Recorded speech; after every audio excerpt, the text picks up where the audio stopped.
दोस्तों नमस्कार। देखिए, मैं अमर कथा भाग 1 प्रारंभ करने जा रहा हूँ।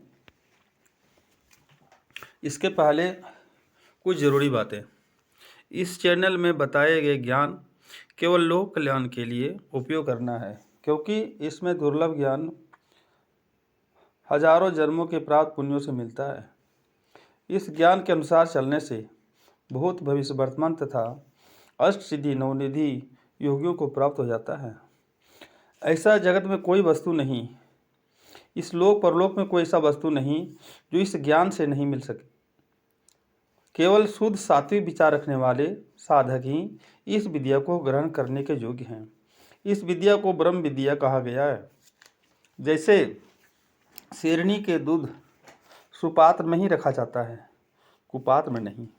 इस ज्ञान को प्राप्त कर जगत के परोपकार में लगावें। अब आते हैं मूल कथा पर। भगवान शिव माता पार्वती को एक बहुत भयानक जंगल में ले गए, जहाँ कोई जीव जंतु नहीं थे। उस स्थान पर ले गए तथा माँ पार्वती से बोले, हे महादेवी, बोलो, आप क्या जानना चाहती हो। देवी बोली, हे प्रभु, हे जगत के लोकपालक, हे भोलेनाथ, आप संपूर्ण जगत के स्वामी हैं। मैं आपको गुरु के रूप में स्वीकार करती हूँ। मैं एक शिष्य के भांति सवाल करूँगी, आप इसका जवाब देंगे। देवी बोली, हे जगन्नाथ, संपूर्ण सिद्धियों को प्राप्त करा देने वाले उस महान ज्ञान गुप्त विद्या को वर्णन करें, जिससे हम जन्म जन्मांतर के बंधन से छूट जाएं। कृपा करके ये बतलाएं, यह संपूर्ण ब्रह्मांड की उत्पत्ति कैसे हुई, फिर इसका नाश कैसे होती है, इस संसार का मूल स्वरूप क्या है, हमें विस्तार से समझाइए। शिव बोले, हे देवी, जगत कल्याण के लिए आपने जो प्रश्न पूछ रही है, मेरे अलावा इस सृष्टि में कोई नहीं जानता। आपके माध्यम से सभी जीवों का उद्धार होगा। हे महादेवी, यह जगत तत्वों से उत्पन्न हुआ है और इसी के द्वारा निर्माण और इसी में यह लय हो जाता है अर्थात नाश हो जाता है। देवी बोली, हे स्वामी, हे गुरुदेव, आप इसका विस्तृत ज्ञान दीजिए। हे देवी, एक निर्विकार, नित्य और आकार सहित परमात्मा है। उसी से आकाश की उत्पत्ति हुई, आकाश से वायु, वायु से अग्नि, अग्नि से जल और जल से पृथ्वी का उत्पत्ति हुई। इस तरह ये पांचों तत्वों से इस जगत की उत्पत्ति हुई है और इन्हीं पांचों तत्वों में यह जगत विलीन भी हो जाता है।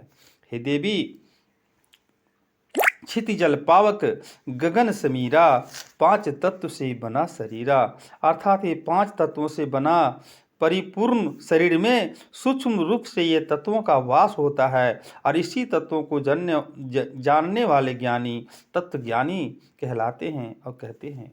श्वास को लेते समय सो और छोड़ते समय हंग उच्चारण करते हुए ज्ञानी भूत भविष्य वर्तमान का ज्ञान प्राप्त कर लेता है। हे देवी, ये ब्रह्म विद्या, परा विद्या, आदि विद्या, गुप्त विद्या सभी विद्याओं का सिरमौर है, श्रेष्ठ है। जिन्होंने यह जान लिया उसके लिए कुछ जानना शेष नहीं रह जाता। भक्तों, भगवान शिव बोले, हे देवी, इस ज्ञान को ग्रहण करने वाला भक्त जन को शांत शुद्ध चित्त सदाचारी गुरुभक्त दृढ़ चित्त और उपकारी होवे, उसे ही यह ज्ञान देना चाहिए। कुपात्र को, लालची को, लोभी को, लंपटी को कभी नहीं देना चाहिए। जो सूरापान करे ऐसा अज्ञानी को यह ज्ञान नहीं देना चाहिए, कुपात्र को नहीं देना चाहिए। हे देवी, अब मैं इसका कथा प्रारंभ करता हूँ, ध्यान से सुनना। इस शरीर में सूक्ष्म रूप से विद्यमान स्वर अर्थात जो श्वास इस शरीर से जो बाहर निकलता और चलता है, इसी में उस अमर कथा का मूल रहस्य छिपा हुआ है। संपूर्ण ज्ञान की प्राप्ति हो जाती है इसी स्वर से और मनुष्य सर्वज्ञ हो जाता है। हे देवी, मनुष्य जो अपनी नासिका से श्वास लेता है छोड़ता है उसी को स्वर कहते हैं और इसी स्वर में संपूर्ण वेदों का ज्ञान छुपा हुआ है। स्वर ही आत्मस्वरूप है। हे देवी, इस स्वर में जो इंगला पिंगला सुषुम्ना नाड़ी को जान जाता है वह मोक्ष को प्राप्त कर लेता है। इसी स्वर से ब्रह्मांड और अंश की अर्थात यह देह की उत्पत्ति हुई है। इतना ही नहीं, सृष्टि और संहार को करने वाला स्वर ही साक्षात शिव रूप है। स्वर ज्ञान से श्रेष्ठ कोई वस्तु नहीं, स्वर ज्ञान से श्रेष्ठ कोई संपत्ति नहीं। इस ज्ञान के अलावा कोई और उत्तम ज्ञान ना देखा गया है और ना सुना गया है। शत्रुओं का नाश स्वर के बल से होता है। इसी प्रकार स्वर बल के द्वारा मित्रों की प्राप्ति, संपत्ति की प्राप्ति, यश का लाभ और सुख की प्राप्ति होती है। स्वर बल के द्वारा संतति की प्राप्ति अर्थात संतान की प्राप्ति, स्वर बल से ही राजा का दर्शन, इसी तरह स्वर बल से ही देवता प्रसन्न होते हैं और राजा भी बस हो जाता है। स्वर की प्रबलता के आधार पर अन्य देशों में गमन करना चाहिए। स्वर बल में ही अच्छी प्रकार भोजन करना चाहिए और मल मूत्र का विसर्जन करना चाहिए।